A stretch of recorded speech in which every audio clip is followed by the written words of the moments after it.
Chavav, yeah, very exciting. Chavav. End of the parak, that's right.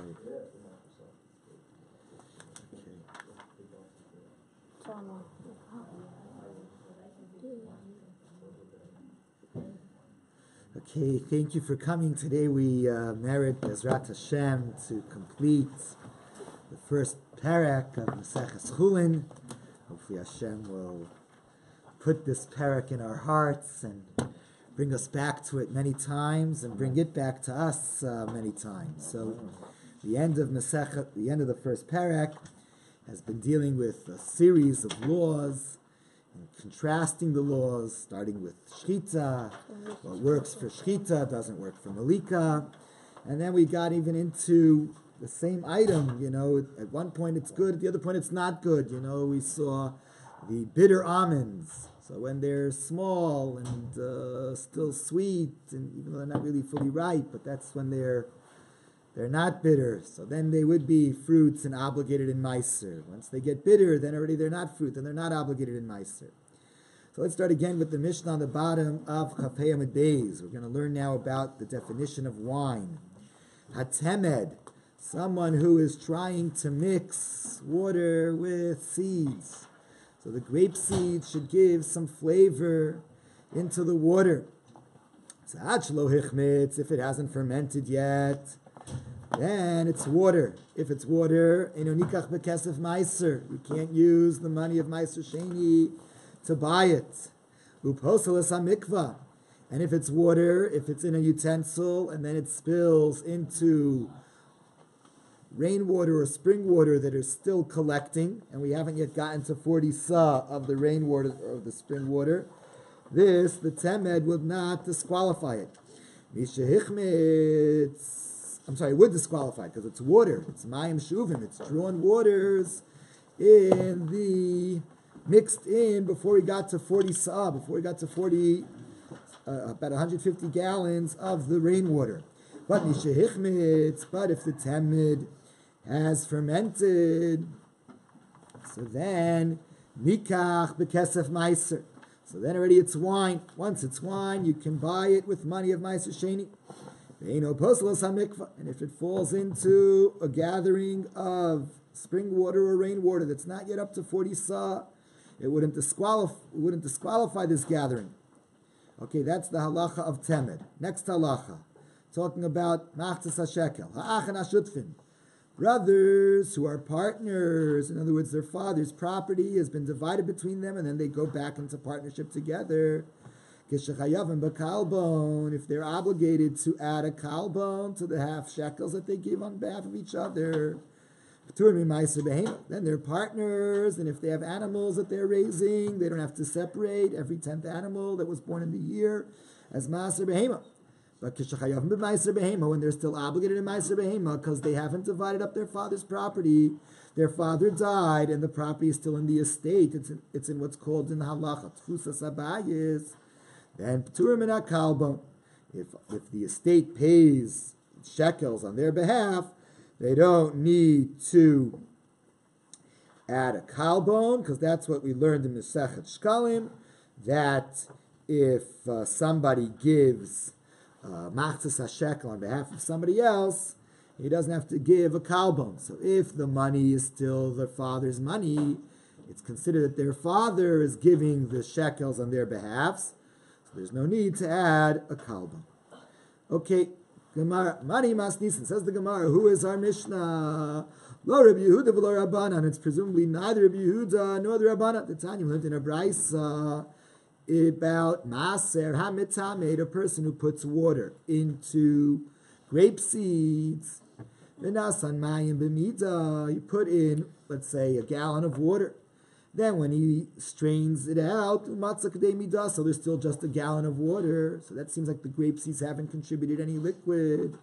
So pater, so it was water that he put in. It's still water, even though it tastes like wine. It looks like wine. Since it didn't get any liquid from the grape seeds, it's the same amount of water as was put in. It's still water, and water doesn't have to have maestros. However, Rabbi Yehuda says you do have to separate meiser from it. But since it looks like wine, it became wine, and now wine, you have to give meiser from it. Not wine, it becomes vinegar. You put water in, seed, it's not going to come out wine. Why not? Wine. Oh, it becomes vinegar. One drop of water in the thing, it becomes vinegar automatically. No, water with grape seeds. Drink it right away. Or grape seeds, or not the grape, but squeeze the... Yeah, the rinds of the grapes and the seeds of the grapes. Becomes vinegar. Not so sure. Drink it right I don't know. away. Sounds to me like it becomes wine. You don't leave it. Can't put water in that. Ask the Gemara money. So who's the opinion? Either Abana and Afagav the Hichmitz, they seem to say even if it's fermented, it doesn't matter. If it's the same amount of water as was gone in, it's still water. Rabbi Yehuda, if it's Rabbi Yehuda, Afagav the Lo Hichmitz, he doesn't require fermenting, it just requires that it should have the taste of wines. Amar Rav Nachman Rav Baravura, Rav Nachman Yislim Rav Baravura, Hichmitz Machlokas.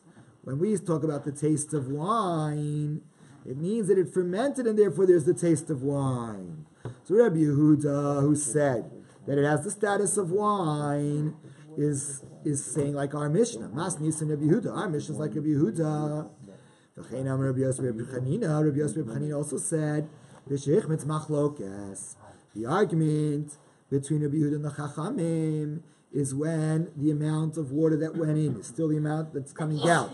But it still has the taste of wine because it fermented.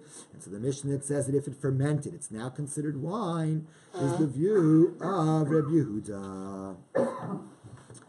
Rav Nachman said further, Temed, let's say a person puts water onto the grape seeds and it hasn't fermented. It hasn't fermented yet. But lakcho bekesef meiser. This guy did the wrong thing. He took his meiser sheni money, and with his meiser sheni money, he bought this water that's on top of grape seeds. Now it's still water. You're not allowed to use meiser sheni for water. So he did the wrong thing. Ulevasov hichmitz, and then later it ferments. So after he already got it, it fermented. So now what's the halacha? Kana meiser. Now it is considered a good purchase. This wine becomes meiser sheni. The money in the hands of the seller becomes profane, becomes secular money, and the seller doesn't need to use that money to buy food to eat in Yerushalayim. This wine should be eaten in Yerushalayim. So this amazing chiddush. At the time that he spent the meiser sheni monies on the wine, it wasn't wine yet. So at the time, the holiness didn't leave. At the time, it was holiness just holy monies handed over to a seller. But then once this material becomes a wine, so now retroactively it was considered a purchase, and therefore the holiness did leave, and therefore the holiness is now in this wine, and the holiness is not in these coins. My taima, what's the reasoning of this? Iklai milsalim afreya, since it became wine eventually. That revealed the peirahavi. That revealed that really it was a fruit. It revealed that it wasn't water, even though it hadn't fermented yet. Apparently, the fruit had got out of the seeds, gotten into the water. So it's true, we couldn't tell that it fermented. As far as we could smell, there was no fermentation. But really, that was what's going on. Later, we see that that's what was going on then. So it turns out that it was using meiser sheni for fruits. Not using meiser sheni for water. It's using meiser sheni for grapeseed wine. And therefore, it was a successful transfer. Asks the Gemara, this is a big chiddush. What about our Mishnah? Elamas Nisim, what about our Mishnah? Tekatani, our Mishnah says that if water is put into grape seeds and the water ferments, then it becomes wine, and then you can use meiser sheni monies to buy it. It says hichmitz. If it fermented, you can use meiser sheni money for it. Then you can use meiser sheni money for it, and the meiser sheni money, the holiness is going to go from the meiser sheni money onto the wine. and the Meiser Sheni money will become secular. But lo hichmitz, it sounds like if this water with grape seeds, has not yet fermented, then the Meiser Sheni money didn't lose its holiness. The Meiser Sheni money is still holy, so it doesn't work. So the Gemara says, one second, why do you say it doesn't work? Dilma, if you're going to say that if it ultimately will become wine, then retroactively it was always wine. So when I give my Meiser Sheni money for water that has grape seeds in it, why do we say that it didn't work? Dilma Yishavke, maybe if we're going to sit with this water, have a machmitz, it's going to ferment. And once it ferments, then retroactively it means it was wine. So how can we say that the money doesn't lose its holiness, it's still Meiser Sheni? We should say that maybe it should lose its holiness. So Rabba answered, Kishashir mimenu because v'lo hichmitz. The case of the Mishnah was I paid Meiser Sheni money for this water that had grape seeds in it. I drank it in Yerushalayim, but I didn't drink all of it. I drank 80% of it. I left 20%. That other 20% never ferments. Since it never fermented, so we see that it's really water. So then I see that my money didn't work, that the money didn't lose its holiness. It went for water. Meiser Sheni money is not supposed to go for water. That's one answer. Rava said that's not the case of the Mishnah. Maybe the point of the Mishnah is like this. Maybe you're right, Rav Nachman, that fermented water that ferments eventually is considered to have been really a wine and not considered to have been water retroactively. That's true. Our Mishnah is not like that. Our Mishnah says that a man who pays with Meiser Sheni money for water that has grape seeds in it, so then it didn't work. The Meiser Sheni money stays holy. There was no transfer of holiness. He just violated what he was supposed to do. The Meiser Sheni money hasn't lost its holiness. That's what our Mishnah said. We said, why wouldn't it lose its holiness? Maybe with time it would have fermented. So therefore it should have been considered something that lost its holiness because it was money paid for what with time would ultimately emerge as being really wine. So it could be that that's true according to one opinion, but our Mishnah is following a different opinion. Says the Gemara, Rava answered, Hamani, our Mishnah is Rabbi Yochanan ben Nuri. Rabbi Yochanan ben Nuri holds like this, that the only thing that matters is what something looks like. It doesn't matter anything else. It could really be milk, but if the milk looks like water, it has the status of water. What matters is the way things look. So according to Rabbi Yochanan ben Nuri, that everything that matters is the way it looks. So then you can say like this, maybe ultimately it'll turn out to be wine. Okay, but Rabbi Yochanan ben Nuri says it doesn't matter. If later it turned out to be wine, it's not going to help us now, because right now it looks like water. If it looks like water, it has the status of water. You can't use Meiser Sheni to buy water. That's what it says. What's that? Crackers is mizoma, but it's stuck because it doesn't look like bread. Very nice. That's right. Very nice. That's true, right? So you see, it matters the way things look. That's right. This is the view of Rabbi Yochanan ben Nuri. It only matters is the way things looked. It's not, as we learned in a Mishnah in Maseches Mikvos. Again, we learned this law, which is one of the topics of the Mishnah.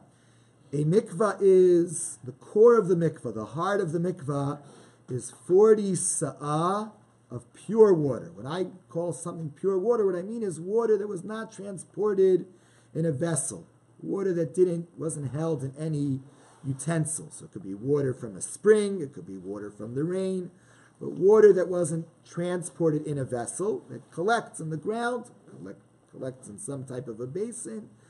40 sa'ah of pure water that collects in a basin, that is the core of the mikvah. Now, once you have that core of the mikvah, you could even have another basin, which can have potted water, and that basin can connect to the core of the mikvah through a pipe, kishvoferes anod, and then that'll make the other water also kosher. That's called hashaka. The water can kiss the mikvah waters, and then it also becomes kosher. But the core of the mikvah is 40 sa'ah of rainwater or 40 sa'ah of spring water that was not in a vessel. There's a din d'Rabbanan that if we didn't yet get to 40 sa'ah, we had 20 sa'ah, we had 38 sa'ah, and then into this 3 lugin of potted water fall, it all gets disqualified. It doesn't have the status anymore of a mikveh. You can add another 50 sa of rainwater, and normally you follow majority, not here. Once you had within the first 40 sa 3 lugin of mayim she'uvin, of drawn waters, the mikveh is no good. So we said, drawn waters will make it no good. Wine does not make it no good. So if 3 lugin of wine fell in, it would still be good. You can add more rainwater till you get to the 40 sa, and would it be kosher? And not everybody agrees. Let's see the following case. Hamani Rabbi Yochanan ben Nuri. Our Mishnah is Rabbi Yochanan ben Nuri, who says that the only thing that matters is the way it looks. It's not as we learned in the Mishnah. Shlosha lugin mayim. Let's say there are 3 lugin of water in a cup, so it's drawn waters. Chaser kortav. Missing only a tiny amount, a kortav. So it's less than 3 lugin. If less than 3 lugin fall into the less than 40 sa, they don't disqualify it. But then shenafal l'sochan kortav yayin. What falls into the less than 3 lugin of water is a kortav of wine. And now umar ehen kemare yayin. It's strong red wine. So therefore it makes the whole 3 lugin look like wine. V'nafula mikvah. Now they fall into the mikvah. Lo paslu. They don't disqualify the gathering waters from being a kosher mikvah kor. Because since it looks like wine, it's wine. And wine that falls into the 40 to the lugin that are gathering doesn't disqualify them. It's water that falls into the sas that are gathering that disqualifies it. What happens if it's shlosha lugin of mayim she'uvim, 3 lugin of drawn water? Chaser kortav, missing a little kortav. Shenafal l'sochan kortav, chalav, that falls into it a kortav of milk. Umarein kemare mayim, and they look like water because the milk dilutes. It all looks like water. V'naflu mikvah, it falls into the mikvah. According to the chachamim, lo paslu, they don't disqualify the mikvah because you don't have 3 lugin of mayim shuvim. You have a little bit less. However, Rabbi Yochanan ben Nuri says it does disqualify because hakol holech achar hamare. Everything follows the way it looks. Since it looks like water, it has the status of water. Yeah, question? If you mixed 30% of wine, 70% of water, you can't make kiddush on that, but it looks like wine. According to Rabbi Yochanan ben Nuri about kiddush, you're asking? Oh, yeah, I mean, if we're going by appearance, right? It doesn't have to be majority of the liquid, has to be Wine. Not according to Rabbi Yochanan ben Nuri. He says everything follows the appearance. I understand that, but don't we know that you can't make kiddush on that? Oh, we may not rule like him, but this is his view, just explaining our Mishnah. So says the Gemara, further, Lav Am Rabbi Yochanan, Basar Chazuta Azlinan. Doesn't Rabbi Yochanan ben Nuri say we only look at the appearance, and therefore milk mixes with water, since it looks like water, it has the status of water. So hachanami. So now in regards to water with grape seeds, zil basar chazuta, we only follow the appearance, and therefore, if it looks like water, it would disqualify the mikvah, and if it looks like water, it would not be able to be used for Meiser Sheni. And then if later it actually ferments, time of the Chazusa Dahai Maya Ninu. Since before it fermented, this looked like, and even had the taste of water, therefore it wasn't considered a fruit. Rabbi, if you take the mass, Rav Nachman disagrees with Rabbi Yochanan ben Nuri. Rav Nachman holds like the Chachamim. He says we don't only look at appearance. And therefore, since ultimately it fermented, since it ultimately ferments retroactively, it's considered a wine. I just want to make a question. If somebody would to pour vodka, Yeah. it looks like water, it still would not be water. I think that's, there's a little close, but the other side just says it's the flavor also, that if there's no because the extreme taste is strong vodka. Yes. I mean, Right, so different- very good. So white Tosfos wine. says here, right? V'tama v'chazuta dahai maya ninu. The taste and the appearance of this is water. Av bishlu hiskir Rabbi Yochanan ben Nuri ela chazuta. Even though Rabbi Yochanan ben Nuri only talks about appearance, mikol makom, nevertheless, sarich shelo yehi botam yayin. It also has to have the taste of water. It can't have the taste of wine. Nakat Rava, that's what Rava said here. Tama v'chazuta, taste and appearance. To pshita, because it's obvious. To yayin lavan, white wine. So yadomo lamayim, which looks like water. Lo yaposel hamikva, that falls into a mikvah, wouldn't disqualify it. Va'afilu mazlag b'shlo shalug in mind, even if you mix the white wine with some water. V'alo nakat Rabbi Yochanan ben Nuri yakol olech achar atam v'amare. The man degaris bereish makos chaser kortov. Okay, so that's the proof What for this. happens if you take massive money and make a mikveh with it? Is that mikveh kosher? Massive Yeah. We're talking about Meiser Sheni. Meiser Sheni. Yeah, massive sheni's money. Yeah, No. make a mikveh. No. So that You mikveh, can't even use it to drink water. You have to use it to buy foods that you would eat in Yerushalayim. Fruit, Food. meat But you could isn't the use. mitzvah of mikveh supersedes the massive sheni, or is the other way around? It's a different mitzvah. Meiser Sheni is that you have to eat it in Yerushalayim. It has nothing to do with mikvah. Remember that we violate some, rules because other rules. Okay, that's supersede. true. Okay. So, Mikvah is the most important, but all not right. So is it more important than the massive sheni, or take away from your own massive food. sheni is more important? Take than away the- from your food, from the chulin food. That's right. Rabbi, when we're saying that the wine falling down to the halal, we are taking the assumption that we have already the 40 first of mine. To No, you haven't gotten 40 sa yet. And it's okay. No, yes, No. that's the chiddush, because it's Why? considered I thought either I have to have wine or it's first at 40. considered, no, there's not 40 sa yet. Very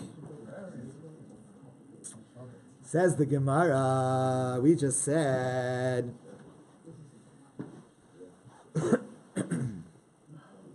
Upliga, this is against Rabbi Lazar. This is Rabbi Baravua said, that the machlokas between the Chacham and Rabbi Yehuda is about temed that has fermented. But temed that hasn't fermented, everybody agrees it's water and it's pater from Meiser. That's against Rabbi Lazar. Rabbi Lazar says, Hakol modim, everybody agrees. Sheim afrishin olav mimakom acher. Even Rabbi Yehuda who says that you separate Maser from temed, that means from this batch of temed, but you can't use other wine on behalf of this temet, because in other words, this batch is a suffix. Maybe it's wine and it's obligated, maybe it's not wine and it's not obligated. So suffix separate from it. But to use other wine, then you might end up in a problem of menachia valapater, or separating from what's obligated for what might not really be obligated, or separating from what's separating or minapater lachiv. If you use this for other wine, this might be really exempt, and you're using it for that which is really obligated. Elim kain hichmitz. However, if this temed has actually fermented, then you can use it for itself or for other barrels, and other barrels could be used for it. So kasavar, so he holds, Rabbi Lezer holds. Kasavar below hichmitz machlokas. The machlokas between the Chacham and Rabbi Yehuda is temed that hasn't fermented. But temed that has fermented, everybody agrees it's obligated in Maser. Adkan, and so now the explanation of what Rabbi Lezer was saying. Adkan, if you're talking about temed that hasn't fermented. Adkan l'machayev Rabbi Yehuda l'mineu beit. When does Rabbi Yehuda say you have to separate from the barrel itself? Aval me'alma, but from another barrel, lo, you couldn't. Dilma, because number one, maybe asila frushim in achiyav ala pater. Maybe the other barrel is obligated because that fermented, that's wine, and this barrel is not wine. So you're separating from what's obligated and what's not obligated. And secondly, maybe you're separating min hapatur al hachiyuv. Maybe you're separating from something exempt to something which is really obligated. And therefore, you can't do that. Okay, when you have this water with grape seeds, if it hasn't fermented, it's still water. And therefore, if it's water, you can purify it. Mashiko b'mayim. You can put this temed into a utensil and put the utensil into the mikvah. And now, since the temed is kissing the waters of the mikvah, the temed would become pure, like all waters that can become pure through touching waters of a mikvah. But once it becomes wine, if it became impure, you can't put it into the mikvah to make it pure. It wouldn't make it pure. Amar Rava, Rava said, Lo shanu, this law, the temed that hasn't yet fermented, you can put it into water. Ela shatimdo b'mayim tahorim. They're talking about a case where you put water on top of grape seeds and the water was tahor. And then v'nitmu, and then they became tameh. So then you can put it into the waters of the mikvah to make it pure. Avol tmei meikara, but if it was tameh waters that went in tameh, lo, then it wouldn't work. Then putting it into a mikvah, even though it hasn't fermented and it's still a water, wouldn't purify it. So does that make any sense? Also, Rav Gvia mi Beiktil. Rav Gvia went from Beiktil. Amar l'shmaita kamed Rav Ashi. He said over this lesson in front of Rav Ashi, if the water that went into the grape seeds went in tameh, then Rava holds if you put it into a mikvah and it touches the waters of the mikvah, it doesn't become pure. But if it went in to the grape seeds tahor, and then it became impure, then you can put it into the waters of the mikvah, and then it would become pure. So he said it over to Rav Ashi. So he said, I understand. Why if it went in initially into the grape seeds impure, delo, and we say that then the mikvah does not purify it. I mean, we say, Aidi demaya yakira shachni tata, since water is heavier than the wine, the water will sink to the bottom. Upeira kafim ela, and the fruit, namely the wine, is going to float to the top, and so therefore the waters of the mikvah are not going to be really touching all of the wine. And therefore the hashaka is not working for it. If that's the case, say the same thing. If you had waters that were initially pure and then they become impure, then they ferment and you put it into the mikvah. Even if they didn't ferment, you put it into the mikvah, it shouldn't work. Ella, what do you have to say? Mavalbali. Everything's all mixed together. That's why the hashaka works. So here too, it's all mixed together, and therefore the hashaka does work, and we reject this distinction of Rava. Okay, next Mishnah, again dealing with different topics where it works for one, it doesn't work for the other. There is a concept in the Torah that a father has the ability to sell his daughter to be an Amma Ivriya. If his daughter is a Ktana, he can sell his daughter to be an Amma Ivriya, to be a maid for another Jew, sort of like an apprentice marriage of sorts. We also know that there's a concept in the Torah that if someone violates against her will a young girl, so he has to pay a knas, he has to pay a fine to the father of the young girl. So the Mishnah says, Kol makom sheyesh mecher, as long as there is the ability of the father to sell the daughter to be an amma, ein knas. So then she's a minor, she's a ketana, she's younger than 12. So if she's younger than 12, there is no law of knas, that if she was violated, chas v'shalom, there wouldn't be any fine payment. But kol makom sheyesh knas, once there is knas, namely once she's a naira, once her body is matured, she's 12, then ein a mecher, then the father doesn't have the right to sell her anymore to be an amma. Rav Yehuda Marav, Rav Yehuda is the name of Rav, Zudiv Rabbi Meir. This Mishnah only works according to Rabbi Meir. But Chachamim disagree. Chachamim say yesh. Chachamim omrim yesh knas b'makom mecher. That even a young child who can be sold off by her father to be an amma ivriya were she to be chas v'shalom violated, the violator would have to pay a knas, would have to pay a fine to the father. The Tanya, we learned a brisa back in Maseches Ksubos. Tana, a minor.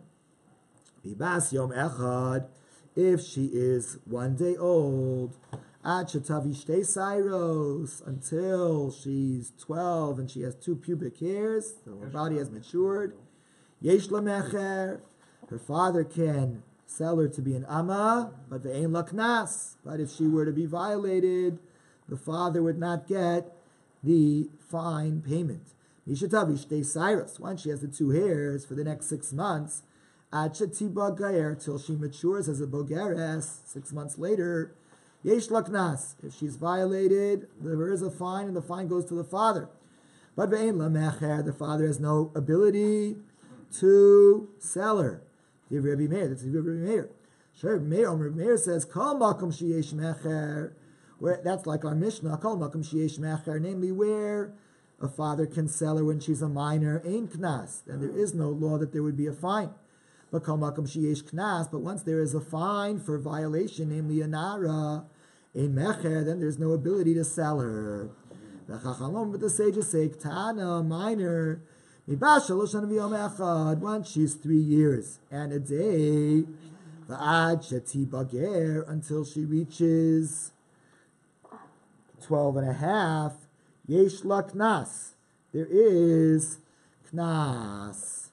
Knas in mecher lo. 1 second. According to the Chachamim, there's knas, but there is no mecher. No, ema af knas b'makom mecher. They think that just like they think that there's knas, even though there's mecher, even though the father has the right to sell her. Also, there is a law that if she was violated at this age, there would be a knas. Rabbi, 12 years and a half or 12 years and 1 day?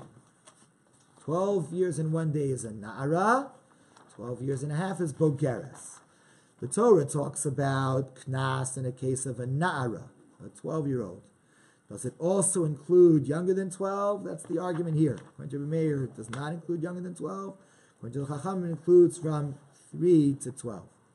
Bogeres, 12 and a half. At that point, everybody agrees there's no longer knas. There's no longer a fine. So, Rabbi, I didn't really follow this. If she's sold, then there's a fine and it goes to the father. No, the question, no. The fine goes to the father if she's 12.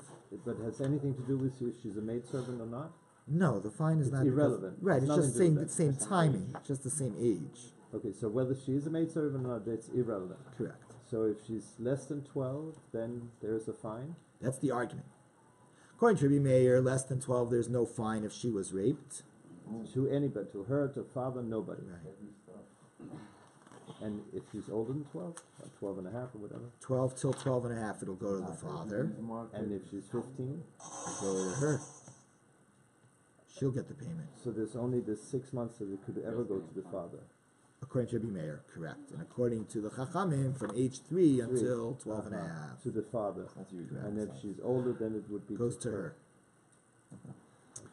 Next Mishnah, we know that biblically a father is allowed to marry off his daughter. The rabbi said that if there is no father, then the mother and the brother can marry off the girl. However, if the mother or brother marry off the girl, the marriage is only a marriage, midrabanan, it's only a rabbinic marriage.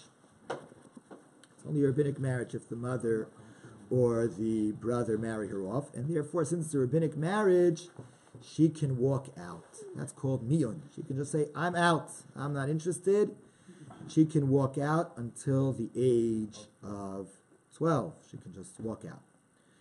So, kol makom sheyesh miyun, wherever there's the ability of a girl to just walk out, because she's a minor, she hasn't yet reached the age of 12, and she doesn't have 2 hairs, then ein chalitza. Then she also doesn't have the ability to do chalitza, that if she had been married off by her father, and then her husband dies, and she falls to yibum, to the brother of the husband, they can't do the process of chalitza, because since the Torah says ish in regards to chalitza, so we're saying that it also applies only to ish and also to an isha. She has to be an adult. So if she's a minor, she can't have chalitza. The kol makom sheyesh chalitza, wherever you could do chalitza, namely she's already 12 and she has the 2 hairs, her body has matured, and by definition, ein la miyun. And by definition, she doesn't have the ability to do miyun, to just walk out on a husband who has been married to her, because the rabbis who created the concept of miyun only created it for a minor. They didn't create it for a girl who's already mature. When she gets out, she can make the decision. No, before that, when she's a child, she can just walk out. And down to that. Rabbi Yehuda Rav. Rabbi Yehuda said the name of Rav. Zu div Rabbi Meir. That's the view of Rabbi Meir, who holds that a Ktana can't do chalitza. Aval Chachamim Omer, but the sages disagree. They say Yesh miyun b'makom chalitza. There are situations where someone could do miyun, and the same type of a person, the same age, could also do chalitza. That even a minor can do chalitza. The Tanya is going to the Brisa. Ad masai abbas mima'enes. Till what age can a girl who was married off by her mother or brother just walk out, and by just walking out, end the marriage without a get, without anything? She just says, I'm finished, I don't want you anymore, I'm out. Ad shetavish de sairos, until she reaches maturity of being 12 with 2 hairs. But once she's a mature adult with 12 and 2 hairs, she can't walk out. She wants out, she needs a get. Div Rabbi Meir, that's the view of Rabbi Meir. Rabbi Yehuda says no, even later. Rabbi Yehuda says even later. Ad shiyar ba'shachar ala lavan. It's not enough to have just 2 hairs.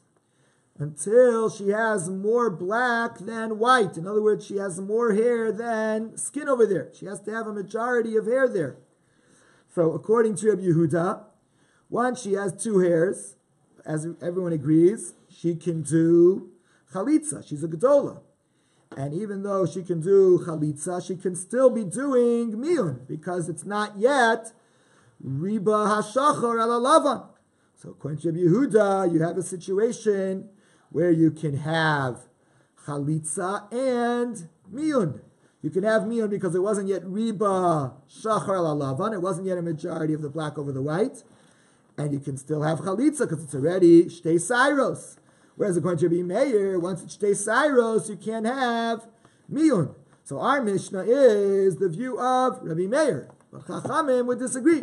Chachamim would disagree. Not that they would say that a minor could do chalitza. They would disagree because they would say that even a gedolo can do chalitza, can sometimes still do miyun. Next Mishnah. In the times when the Jews were in the land of Israel, in every Jewish settlement, they would blow 6 blasts. There's a dispute I saw here in the Masifta whether it was with a shofar or with a chatzotzra, with a trumpet. They would blow 6 blasts on Friday to tell people Shabbos is coming. And the Ramah says in Siman Reish Nun Vav in Orach Chaim that therefore in Jewish towns they should do the same. They should have some type of announcement that Shabbos is coming. Maybe some herald. That's why in Yerushalayim, in Bnei Brak, they have a siren. In Borough Park, they have a siren. What about Englewood? Can we have a siren in Englewood? Soon. Can try. We can try. Let's talk to the new mayor. Maybe we can have a siren before Shabbos Just do a WhatsApp. to announce Shabbos is coming. That's a great idea. They have an Israel. Oh, yeah, I was terrified. I thought it was real siren. Oh, we had a Wait, bud but truck those with the Torah. We had the noise truck. In those times, 12-year-old girls were married. Even younger. That's really funny. Email chain may be easier.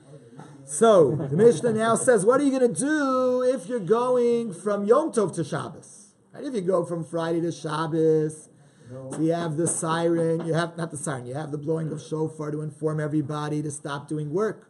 What about from Yom Tov to Shabbos? So the Mishnah says like this, Kol makom sheyesh tkiya. Wherever you're going to a holier day, let's say you're going from Friday into Shabbos, or Erev Yom Tov into Yom Tov. So whenever you have a holier day, so that, with the trumpet blasts, ain't Havdalah. So then there's no Havdalah. You're not saying Havdalah in davening or in Kiddush.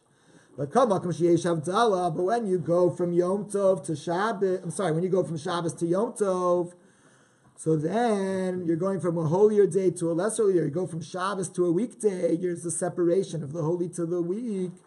So when there's a separation, ain't Kia. There's no need to blow, because the whole idea of blowing these trumpets is to go from the less holy to the holy. Now what about Yom Tov Shechalios Be'erev Shabbos? What happens if Yom Tov is Friday?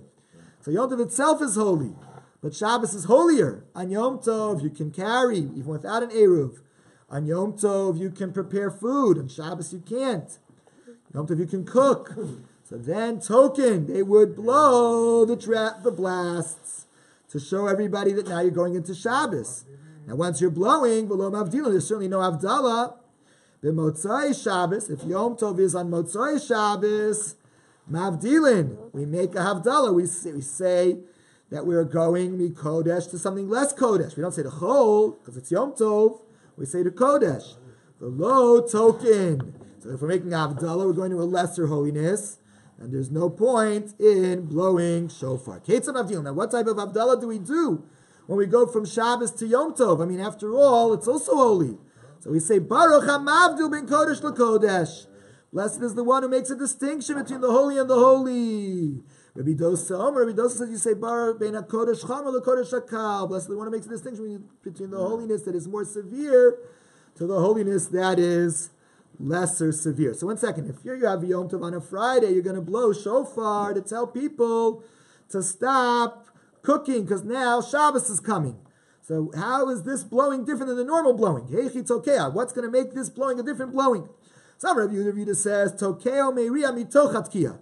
So instead of making two sounds, that's kia, and then a trua, he makes a tkiya in the middle of the tkiya, it becomes a trua. Two.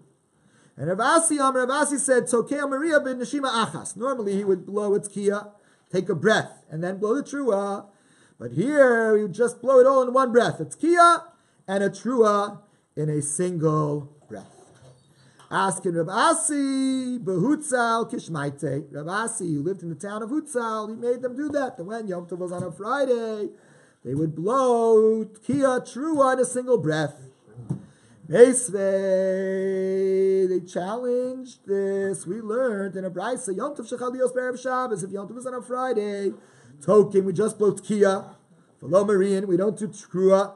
So my love, that sounds like lo marian kla. We don't do any trua. And here we had two opinions: either that the trua is in the middle of the tkiya, or that the trua and the tkiya are with a single breath. So the Gemara says, "Lo, it's not a contradiction." Rav Yehuda mitaras hatamei, Rav Asi mitaras hatamei. Rav Yehuda can explain it his way. And Rav Asi can explain it his way. Rav Yehuda mitaras hatamei. Rav Yehuda will explain it his way. If Yom Tov is on a Friday, lo marian b'fnei atzma, we don't have a trua on its own. Ela mitoch tkiya. It's a tkiya, and then out of the tkiya, trua. And Rav Asi mitaras hatamei. Rav Asi explained it according to his reasoning. Lo marian b'shtei neshimos. It wouldn't be a tkiya and a trua in two different breaths. Ela b'neshima achas. But the tkiya and the trua is in a single breath. Now on Motzai Shabbos, if Yom Tov is on a Motzai Shabbos, we say Amavdil bein Kodesh l'Kodesh. Heichi Amar La. Where do you say Amavdil bein Kodesh l'Kodesh? Amar Rav Yehuda said b'chasimas at the end of the bracha. Baruch atah Hashem Amavdil bein Kodesh l'Chol bein Ol ben Yisrael la'amim bein Yom Hashvi l'Sheish Zimei Hamasa Baruch atah Hashem Amavdil bein Kodesh l'Kodesh. V'chein Amar Rav Nachman also said b'chasimas also only at the end. Rav Sheish is Brei Rav Yidi Amar After Psichasa. You'd say it at the beginning too. You'd say Baruch atah Hashem Amavdil ben Kodesh l'Kodesh. Ben Yisrael la'amim ben Yom Hashvi l'Sheish Zimei Hamasa Baruch atah Hashem Amavdil ben Kodesh l'Kodesh. Allah is not like him. He's wrong. We only say ben Kodesh l'Kodesh at the end. Rabbi Dosi Rabbi Yossi says you'd say ben Kodesh Chama l'Kodesh Hakal. God makes a distinction between the severe holy and the less holy. Allah is not like him. Reb Zera said, Yom Tov Shechalios B'Hamsa Shabbos. If Yom Tov is in the middle of the week, Omer, you say at the end of Yom Tov, Amavdil ben Kodesh l'Chol, ben Or l'Choshech, ben Yisrael l'Amim, ben Yom Hashvi l'Sheish Zimei Hamasa. You're not going to 6 days a week now. You're only going to a couple days a week. My time or why? It doesn't matter. Seder Avdalo Sumone. You're just listing different distinctions that Hashem makes.